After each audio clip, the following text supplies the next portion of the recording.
Bonjour à tous, comme à chaque fois je suis très heureuse de vous retrouver pour cette nouvelle émission. On parle déco, c'est 3 chroniques autour de la déco, du lifestyle et du savoir-faire, une émission 100% web à voir et à revoir sans modération.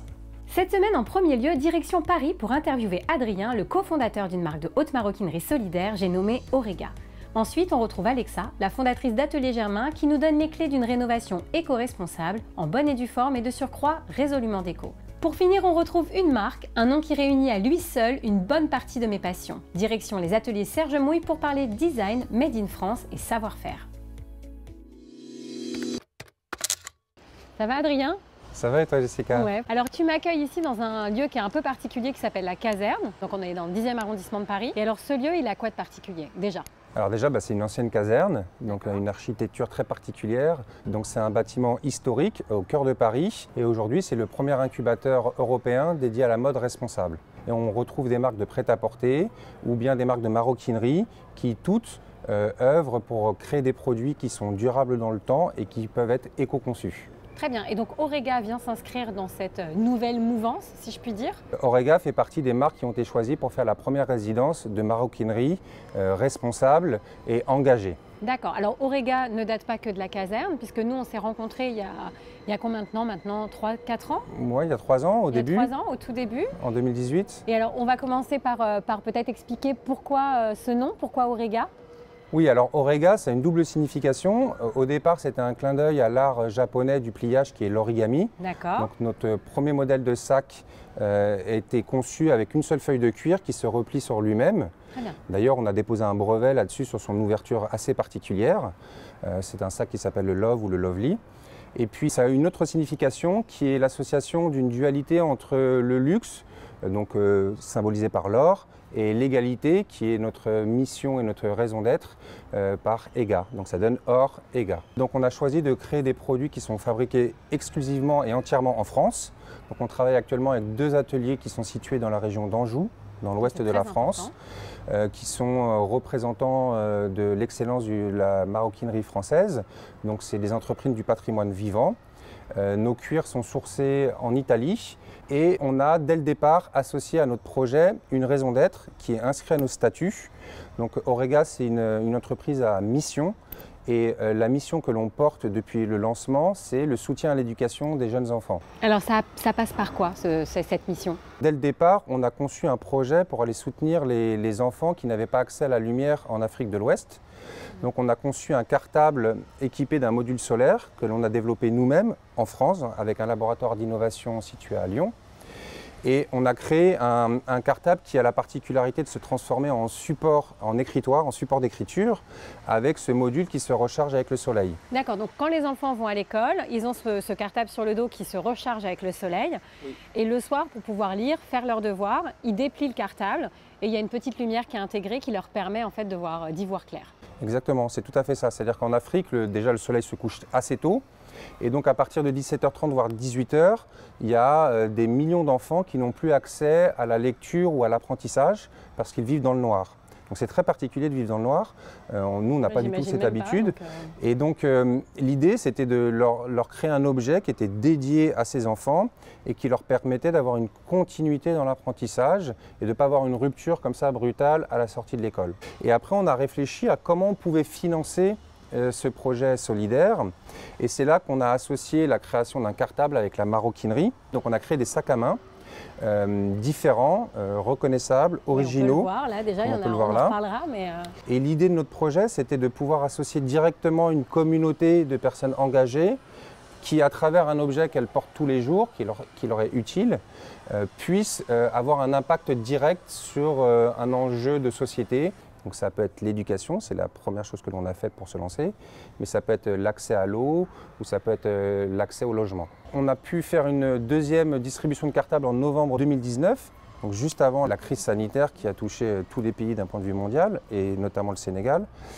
Et donc tout s'est arrêté net et aujourd'hui l'idée c'est de relancer la marque avec une nouvelle approche, une approche un peu différente. En plus on avait un modèle qui était basé sur les points de vente physiques pour que les personnes puissent toucher les produits et sentir la qualité des produits et voir les finitions, parce que là quand je vois les tranches comme ça c'est juste... Effectivement, percevoir tout ce travail d'artisan qu'il y a derrière, le choix des matériaux qui sont de grande qualité et qui durent dans le temps. Donc du jour au lendemain, tout s'est arrêté et il a fallu enclencher une transition vers un modèle 100% digital. Donc ces 2 sacs-là font partie de cette renaissance? Alors oui et non. Oui, parce que dans le sens où c'est le produit qui fonctionne le mieux aujourd'hui, qui est le plus vendu, mais on va retravailler une forme un peu plus allongée, un peu plus élancée, un peu plus sensuelle et féminine d'un côté. Tout un programme. Voilà. Et de l'autre, on a choisi aussi un autre modèle iconique de notre marque qui était le Lovely, qui était le modèle du pliage avec ses soufflets en forme de pointe, mais là avoir une forme beaucoup plus arrondie et beaucoup plus sensuelle, avec des courbes beaucoup plus souples, avec un choix de matériaux très colorés, des matières vives, du métal, flashy, ce genre de choses, mais toujours avec un esprit du sens du détail et des finitions parfaites. Et de l'autre côté, on va toujours avoir cette approche de solidarité. Oui, parce que je crois que ça, c'est l'ADN en fait d'Aurega. Exactement, c'est comme je te le disais tout à l'heure, c'est inclus à nos statuts, donc c'est notre raison d'être. Mais là, au lieu d'avoir une approche avec une démarche de projet ponctuel, on va essayer de fonctionner avec une approche plus pérenne dans le temps, où on va essayer de s'engager sur des projets qui ont une date de début, une date de fin. Et notre souhait, c'est d'inclure directement notre communauté dans la création et la participation à ce projet. Est-ce que tu as un exemple? Voilà, je te donne un exemple concret. Aujourd'hui, on a distribué des cartables qui sont un objet qui est difficile à suivre dans le temps. Donc l'idée là, c'est de choisir des enjeux qui sont importants, mais pour lesquels on peut apporter une solution qui va vraiment durer sur plusieurs années. Donc ça peut être par exemple l'accès à l'eau avec des puits, ou ça peut être l'accès à l'éducation par une classe rénovée et avec des conditions de travail qui sont beaucoup plus stables et meilleures pour les enfants. Et l'idée, c'est de pouvoir proposer à notre communauté, donc les personnes qui veulent s'engager par l'achat d'un sac mais qui veulent aller au-delà, de pouvoir venir à nos côtés sur le terrain et de pouvoir participer à la construction d'un puits ou la rénovation d'une école. Et on signe où là? Parce que moi je pars tout de suite avec vous. Hein. Mais en fait, ça a été les résultats que l'on a eu suite à nos voyages. On a eu beaucoup de gens qui nous ont écrit, qui voulaient participer à cette aventure, parce que c'est vraiment une aventure collective et une aventure humaine, et qui voulaient faire partie de cet écosystème. De belles choses s'annoncent avec le lancement de 3 gammes différentes qui vont être chacune déclinées en 2 ou 3 catégories avec des produits accessibles, des produits premium et des produits un peu plus spécifiques que l'on va faire en collaboration avec d'autres artistes. Oh, ah oui, d'accord. Bon, très bien. Moi, je suis déjà inscrite, donc voilà. Mais en tout cas, je vais continuer à vous suivre. Merci beaucoup, Adrien. Et puis, longue vie à Aurega. Merci beaucoup, Jessica. Alexa, je ne sais pas si je dois encore te présenter. Aussi, je crois. Si, quand même. Alexa Funès, bonjour. Ouais, bonjour, Jessica Venancio. Alors, toi, tu es la fondatrice d'Atelier Germain. Oui. Et Atelier Germain, c'est quoi? Atelier Germain, c'est un laboratoire d'intérieur qui se veut engagé et de plus en plus. On est à la fois une agence d'architecture d'intérieur et un créateur de mobilier, de peinture et d'herbier. Très bien. Donc là, on est dans une de vos réalisations. Tout à fait. Pourquoi je suis venue jusqu'à toi ici dans cette réalisation Atelier Germain? C'est pour comprendre et pour sensibiliser et pour expliquer comment on peut rénover de façon intelligente un appartement. Quand on démolit, forcément, on crée du déchet. Exactement. Et que le déchet dans l'architecture d'intérieur et l'architecture tout court, c'est des choses qui ne sont pas encore bien traitées, en tout cas en termes de recyclage. Exactement. C'est ça. Hein. Mine de rien, les volumes sont énormes, même sur une petite surface comme cet appartement-là. Après, bien évidemment, quand ça a du sens, quand ça améliore la circulation, quand ça améliore les usages, on le fait. C'est une vraie réflexion que vous posez dès le départ, en tout cas. Exactement. Pas juste pour faire du zèle, mais de se dire, voilà, on prend en compte la circulation, les besoins, mais on prend en compte aussi l'environnement et ce que ça pourrait ne pas générer. Tout à fait. Par petites touches, il faut le faire obligatoirement, petit à petit, en tout cas se poser la question à chaque rénovation de qu'est-ce qu'on peut faire de mieux ou qu'est-ce qu'on peut faire différemment. Alors justement, dans cet appartement, qu'est-ce que vous avez fait de mieux?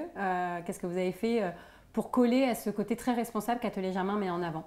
Alors, dans cet appartement, l'idée c'est de faire une rénovation totale. Il y a eu finalement assez peu de démolitions dans l'appartement. Globalement, l'ensemble des fonctions aussi sont restées au même endroit. On a un petit peu agrandi la salle de bain, mais on a décidé de laisser la cuisine où elle était, justement pour ne pas faire trop de démolitions, pas faire trop de travaux de plomberie. Donc la cuisine, elle est restée au même endroit, par exemple. On a ouvert une partie des cloisons pour faire circuler la lumière et agrandir le volume. Là, on a mis une verrière en aluminium. C'est pareil, on a choisi l'aluminium parce que c'est un matériau responsable. Mais par contre, on a gardé le bas de la cloison pour, encore une fois, éviter la démolition. Est-ce qu'il y a eu d'autres travaux de type énergétique par rapport à cette rénovation? D'abord, on a changé les fenêtres donc pour améliorer l'isolation de l'appartement. On a mis du double vitrage, bien évidemment. Ensuite, on a également changé les radiateurs.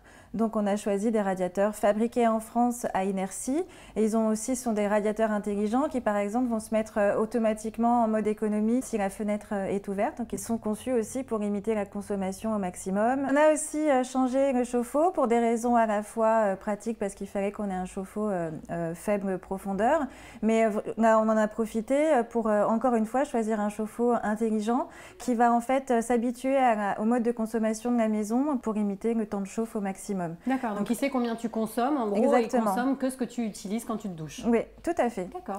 Et la dernière chose qu'on ait faite, c'est qu'on a aussi installé une VMC à simple flux. Là, elle a pour but de purifier l'air, limiter les émissions de CO2 et limiter le COV dans l'air. Donc le COV, c'est les composants organiques volatiles. Donc ce sont ces composants qu'on retrouve notamment dans les peintures, en tout cas celles qui ne sont pas naturelles, donc ce qui n'est pas ce qu'on a utilisé dans cette rénovation. Et ce sont des microparticules qui sont mauvaises pour la santé. Et donc on essaye vraiment d'améliorer la qualité de l'air dans les appartements parce qu'il faut savoir que contrairement à ce qu'on imagine, en général la qualité de l'air est plus mauvaise à l'intérieur de la maison qu'à l'extérieur. On peut agir aussi sur la décoration et là notamment tu parlais de peintures qui sont biosourcées et Atelier Germain a une collection de peintures. Est-ce que tu peux nous en parler un petit peu plus?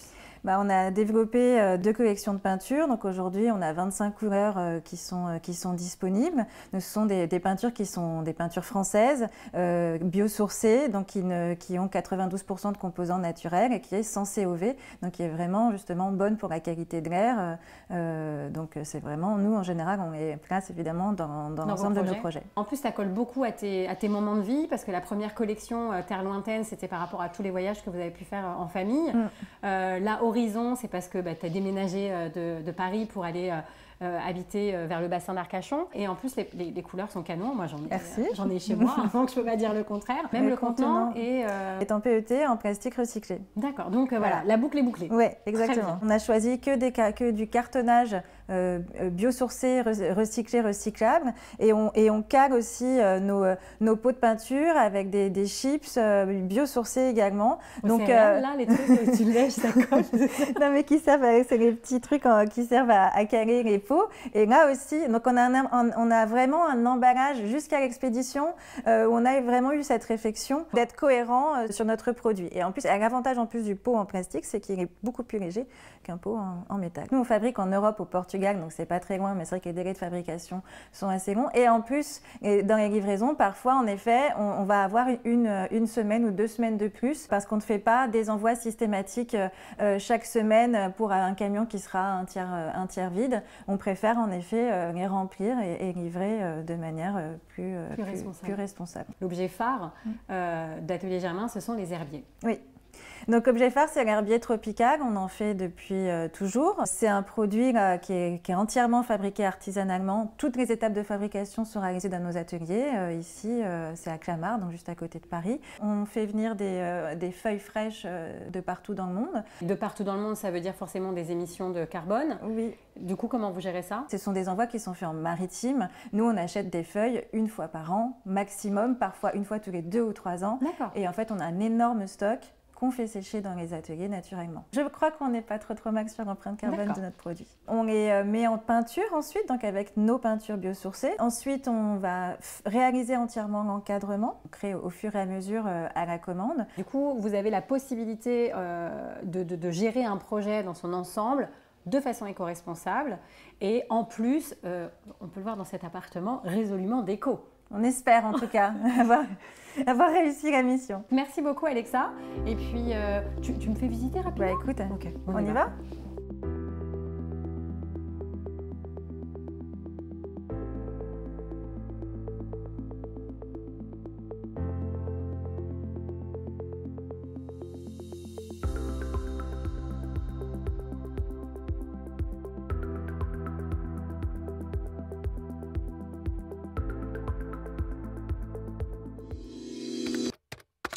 Si derrière la notion de French Touch se cachent de talentueux designers et maisons d'édition françaises de ces 10 dernières années, il y a des maisons qui inscrivent cette certification dans le temps et les éditions Serge Mouille en sont le parfait exemple.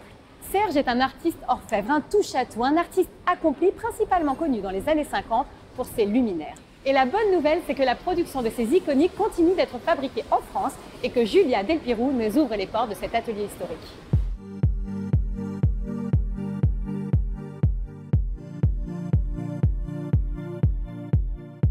Là, en premier, atelier métal, donc c'est la première partie de la lampe. Tout ce qui est acier, on ne soude pas, on ne fait que du brasage. D'accord, ok. Ravi qui s'occupe donc du métal avec Gladys et Fred. D'accord. Gladys, c'est une dinandière d'art.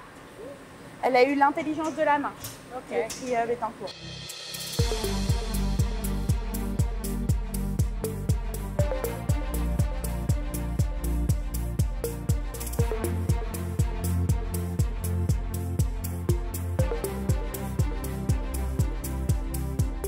Gladys est en train de faire un pied de lampadaire droit, donc qui est moins imposant que le lampadaire 3 bras, mais toujours en pied tripode. Et donc elle brase au brox également.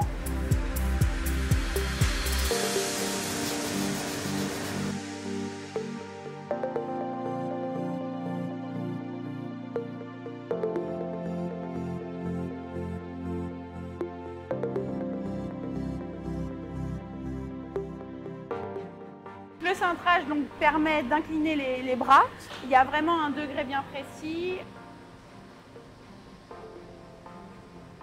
Ah ouais, c'est quand même pas facile. Donc voilà, ça c'est un bras. J'ai fait un bras d'une lampe Serge Mouille. C'est un truc de ouf. Vous allez pouvoir tourner le bras juste dans cet écart-là. D'accord, ok. Donc il y a une certaine mobilité en fait. D'accord. fait. C'était vraiment bien pensé. Hein. Donc le corps est en acier et tous les réflecteurs, les formes sont en aluminium. Cette forme-là va nous permettre de faire autant le chapeau que la casquette. D'accord. Donc ça, ce sont les deux emblèmes Serge Mouille.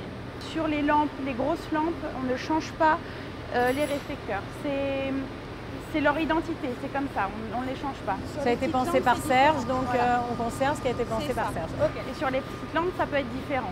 Je regarde toujours que les bords ici soient à peu près identiques à ceux-là pour pas qu'elles soient trop gauches en fait. D'accord, ok. Quelle dextérité quoi, tout à la main, tout au millimètre près. C'est beau.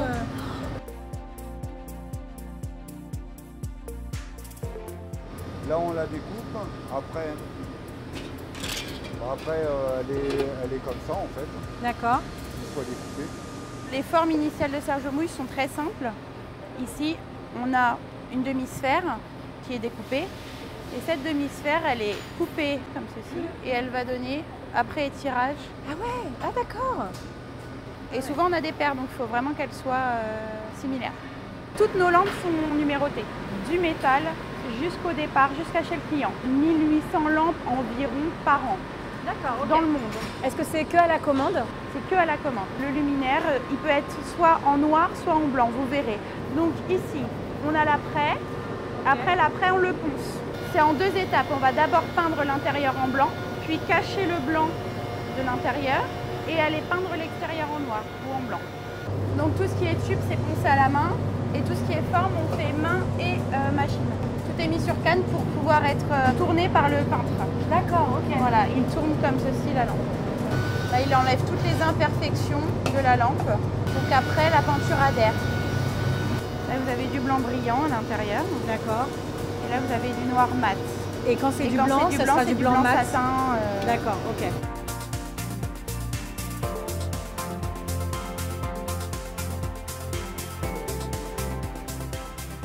Donc là, Sébastien, c'est notre peintre en chef. Et donc lui, il va venir appliquer la peinture définitive, la finale. Grosse pression. Ouais, c'est un vrai travail d'équipe, quoi. Ensuite, je vous amène Au service qualité. chez les filles, comme on dit. Les filles donc récupèrent les tubes que vous avez vus en train de sécher et elles vont les contrôler. Paula, elle découvre Magie. quand vous touchez. C'est un peu D'accord, rugueux. ah ouais. Donc avec un tout petit abrasif très fin, D'accord. elle va venir faire son petit tour autour de la tranche. C'est les doigts de fée, quoi. Voilà. Et ensuite, elle les emballe pour qu'elles soient réservées en attendant d'être montées. Ça, c'est le pied du lampadaire droit fini que Catherine est en train d'emballer. Ah ouais, À la vous main. devez être forte en paquet cadeau. Ah oui, on s'améliore. Au bout de 13 ans de maison, oui. Et donc, en même temps, il y a une petite vérification qui est faite aussi. Ah oui, oui, au toujours. niveau de peinture, coulure, poussière. Il y a ce côté quand même minutieux, avec une vraie conscience professionnelle. Ça, c'est frappé à la main par Rabi. Là, il y a le numéro de série D'accord. avec l'année et le modèle. Ici va venir la douille et ça va venir à l'intérieur de la forme. Et donc là, c'est certifié Serge Mouille. Ah oui, là, oui.